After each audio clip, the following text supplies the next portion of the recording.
My mom looked at me and said, "You're making everyone uncomfortable." After I refused to leave my house so my sister's family could move in. So I replied, "Then stop making plans for property that isn't yours." Before, I have a sister named Rebecca who is 38. Growing up, Rebecca was the one my parents talked about at parties. The grades, the accolades, the social ease. I was the other one, not the black sheep exactly. More like the beige carpet. Functional, unnoticed, easy to walk over. I never resented it. That's the honest truth. I just quietly built my own life and stopped expecting warmth from people who didn't have it to give. When my grandfather passed 2 years ago, he left me his house, a Victorian home he'd owned for 40 years. I was stunned. Rebecca got some financial assets from the estate. I got the house. My family acted like this was a minor eccentricity of an old man, a sentimental quirk. They didn't make a scene about it, but I could feel the temperature in every room drop whenever the subject came up. I told myself it would pass. It didn't pass. The dinner. 8 weeks ago, I went to Sunday dinner at my mother's house. Normal thing, I do it most weeks. I bring something, I help clean up, I drive home. My mother waited until everyone was seated and the food was out, and then she set down her fork and announced, casually, the way you'd announce a change in weekend plans, that Rebecca, her husband Marcus, and their 3 kids would be moving into my house. Not could they please, not we need to talk about something. An announcement, present tense, future logistics already in motion. The table immediately erupted into discussion. Which bedroom would work for the youngest? Whether the study could become a playroom? What the school district was like? My aunt started talking about paint colors. I sat there for about 30 seconds just trying to understand what was happening. No one had spoken to me. No one was looking at me. I was a logistical detail they'd forgotten to loop in. I said, "No, just that," quietly. The table stopped. My mother looked at me, that look, the one she has been giving me my entire life when I've inconvenienced her by existing on my own terms. And she said, "You're making everyone uncomfortable, Brenda." I looked at her. I looked at Rebecca, who was already arranging her face into its distress formation. I looked at my aunts and uncles who were watching me like I had just overturned the table. And I said, "Then stop making plans for property that isn't yours." Rebecca cried. Immediately, thoroughly, impressively. The table convulsed with sympathy for her. I drove home alone. Within 2 days, the phone calls started. An uncle told me I was abandoning family. An aunt said I was punishing children for something that wasn't their fault. Someone, I still don't know who, told a cousin that I had always been jealous of Rebecca's life. My mother texted me a single line, "I raised you better than this." I did not respond. I did not move out. What I didn't know yet was that my family wasn't just angry. They were panicking because they had already made promises about my house that they had no right to make. About 3 weeks after the dinner, strange things started happening. A piece of mail went missing I only noticed because it was something I was expecting and had to chase down. A utility company called asking to confirm details about an ownership transfer I knew nothing about. Then a contractor showed up at my door. A man I had never met, holding a signed contract, asking when he could begin the kitchen renovation. I had not hired him. I had not spoken to him. My name was not on the contract. My sister's name was. My neighbor Margaret, a 70-year-old retired teacher who has lived next door since before I moved in, stopped me a few days later to mention, quite gently, that she'd seen a woman letting herself into my house the previous Tuesday while I was at work, showing people around, talking about remodeling projects, referring to herself as the owner. I called Rebecca. I was shaking when I dialed, not from anger exactly, from something colder than anger, from the specific feeling of the ground shifting under your feet. She didn't deny it. She said, "Grandpa always wanted the house to stay in the family, Brenda. You know that." I said, "It is in the family. Mine." There was a silence on the line, and then I heard something in that silence I had never heard from my sister before. Not embarrassment, not guilt, not the careful maneuvering I'd grown up watching her perform.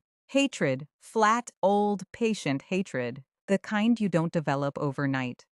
The kind that has been sitting in a dark place for years, being fed quietly, growing into something unrecognizable. I hung up and sat in my grandfather's kitchen, the one he taught me to make coffee in when I was 9 years old, and understood that this was not a family in crisis reaching out for help. This was something that had been running for a long time.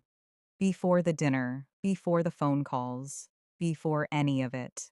The attorney. I called my grandfather's former attorney. I don't know exactly what I was looking for. Some context, maybe. Some piece of the picture I was missing. What I got instead was the full picture. And it was nothing like what I expected. There had been an earlier will. Standard. Fair. It divided the estate between the grandchildren. Everyone knew about that will. Everyone had been operating on the assumption that will was the final one. But my grandfather had quietly rewritten everything in his final months. He left the house entirely, specifically, legally to me. The rest of the estate went elsewhere. The attorney told me why. My grandfather had discovered, toward the end of his life, that money had been disappearing from his accounts. Property taxes went unpaid despite the funds being available. Documents went missing. At first, he thought his own memory was failing. He was in his 80s. He blamed himself. Then he looked harder. It was Rebecca. She had been stealing from him slowly, carefully, in amounts small enough to avoid obvious detection for years. And my mother had known, not just known, helped, kept it quiet, kept him from looking too closely for long enough that the damage compounded. He never called the police. He couldn't bring himself to do it, but he rewrote his will. He left me the house. He left them the knowledge that he knew exactly what they were. My family spent 2 years assuming that my grandfather had left me the house out of sentiment, out of an old man's soft spot for a quiet granddaughter. They had been trying in various ways to undo that decision ever since. They never knew the real reason behind it.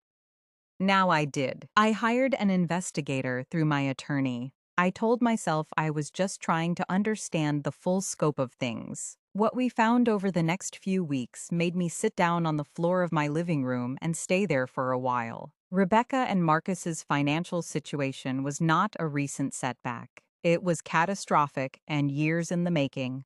Lawsuits, foreclosure proceedings, bankruptcy filings they had hidden from every family member who might have asked questions. They owed hundreds of thousands of dollars to people who were rapidly losing patience. But here's the part that I still have difficulty saying out loud. Months before my mother made that announcement at the Sunday dinner table, months before anyone said a single word to me about any of this, Rebecca had already used my house to secure private loans. She had taken photographs of my home. She had told investors she would soon be inheriting or acquiring the property.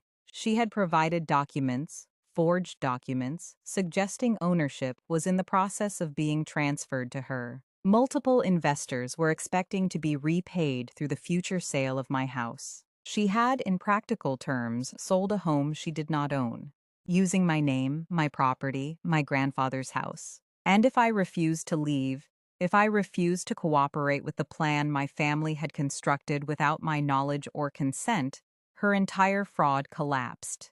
The investors would come looking for their money. The forgeries would surface. Everything would fall apart. This is what my family's phone calls were really about. This is what the accusations of selfishness were protecting. They weren't trying to help Rebecca's family find a home. They were trying to prevent Rebecca's crimes from being discovered. And the only way to do that was to get me out of my house. You're making everyone uncomfortable, Brenda. Yes, I imagine the truth tends to do that. I thought by this point I had found the bottom of it. I had not. My attorney, while reviewing documents, found something that had been quietly assembled over a period of years. Medical records, notes from relatives about my behavior, statements characterizing me as isolated, erratic, emotionally unstable, and incapable of managing my own affairs. Not records about my grandfather, records about me. My mother had been building a conservatorship case. If a court could be persuaded that I was mentally unfit to manage property, a guardian could be appointed to oversee my assets. She had positioned herself as a likely candidate for that role. She had been collecting this material for years, before the Sunday dinner, before the phone calls, long before any of this became visible to me. She had been patient and methodical and thorough, and she had done it while I was bringing her soup when she was sick and fixing things around her house and being the easy daughter who never caused trouble and never asked for anything. While I was being the daughter who never asked for anything, she was preparing to tell a court I was mentally unstable so she could take my house. I have had to say that to myself many times to make it feel real. It still doesn't feel entirely real, but the documents exist. The paper trail exists. The years of quiet, deliberate preparation exist. The Sunday dinner wasn't a beginning, it was a deadline. It was the moment when Rebecca's creditors couldn't be held off any longer and the family plan had to be activated. The pressure campaign, the calls, the guilt, the accusations, my mother's single devastating text, "I raised you better than this," was the final stage of something that had been under construction for nearly a decade. My own mother had spent years pretending to love me while building the legal framework to erase me. I want to be clear that what I did next was not impulsive. I spent 3 weeks working with my attorney. I organized everything, I understood exactly what I had, and then I waited for an occasion when my entire family would be in one room. My cousin's birthday gathering, everyone was there. Every aunt, every uncle, every person who had called me in those first weeks to tell me what a selfish, cold, heartless woman I was for refusing to hand over my home. I arrived with a box. I waited until everyone was seated and comfortable. Then I put the box on the table. I spent the next 40 minutes going through it. Bank records, loan agreements, the forged documents Rebecca had used with investors, the emails, the conservatorship files my mother had assembled about me over the course of years. All of it laid out one document at a time. I did not shout. I did not cry. I had done all of my crying alone in my grandfather's house over the previous weeks. I just read from the documents and let the documents speak for themselves. I watched my relatives' faces move through contempt, then confusion, then horror, then the specific gutted expression of people who have just understood that they were used. That the righteous fury they felt on Rebecca's behalf, the outrage they had aimed at me like a weapon, had been manufactured, fed to them deliberately, by people they trusted. Rebecca had been sitting very still and very pale throughout, and then she made the mistake that ended everything. She got angry, the performance cracked, and what was underneath it was ugly and old. She said the house should always have been hers. She said my grandfather had made a mistake. She said I had never deserved it, that I had never deserved any of it, that the whole family knew it even if they were too polite to say so. And then, in front of everyone, in the middle of that room with every relative present, she said, "Mom promised she'd fix it. She promised me years ago that she would fix it." The room went completely silent. Because in that one sentence, in front of every person in that family, Rebecca had confirmed everything. This was not a family in crisis. This was not a desperate sister making bad decisions under pressure. This was a conspiracy, planned, sustained, years in the making. And their mother, my mother, had been running it from the beginning. My mother didn't say a word. She didn't need to. I looked at her across that room, and she looked back at me. And for the first time in my life, there was nothing left to pretend. Months later, a contractor doing repair work found a sealed envelope tucked inside a wall cavity behind the kitchen wainscoting. My name on the front, my grandfather's handwriting. He knew. He said so in the letter. He had suspected for years that they would eventually come for whatever he left me. He had left everything he could with his attorney to protect the title. He was sorry, he wrote, that he couldn't protect me from what fighting for it would cost me. And then he wrote the thing I have read so many times the paper has softened at the folds. He said the house was never just a house. He said it was a final chance, his final gift, for me to have something that couldn't be taken away by people whose love had always come with conditions attached. He said he had watched me my whole life make myself smaller to earn approval that was never going to come. He said he hoped this would be the thing that finally let me stop. He saw me when no one else in that family did, when I was invisible in every room I walked into. He saw me.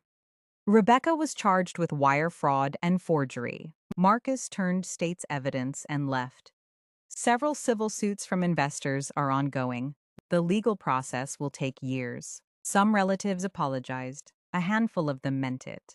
Most went quiet, which is its own kind of answer about where they stand and what they're willing to face about themselves. I cut contact with my mother. Not in anger, not as punishment, not as a dramatic gesture. I looked at what she had done. I looked at what I would have to unsee and unknow and pretend wasn't true in order to keep her in my life. And I made the only decision that left me with any self-respect. Months after all of it, I sat on the front porch on a Tuesday evening with nowhere to be and no one to perform for. The street was quiet. The air was still. And I thought about my mother telling me I was making everyone uncomfortable, and I finally understood what she actually meant.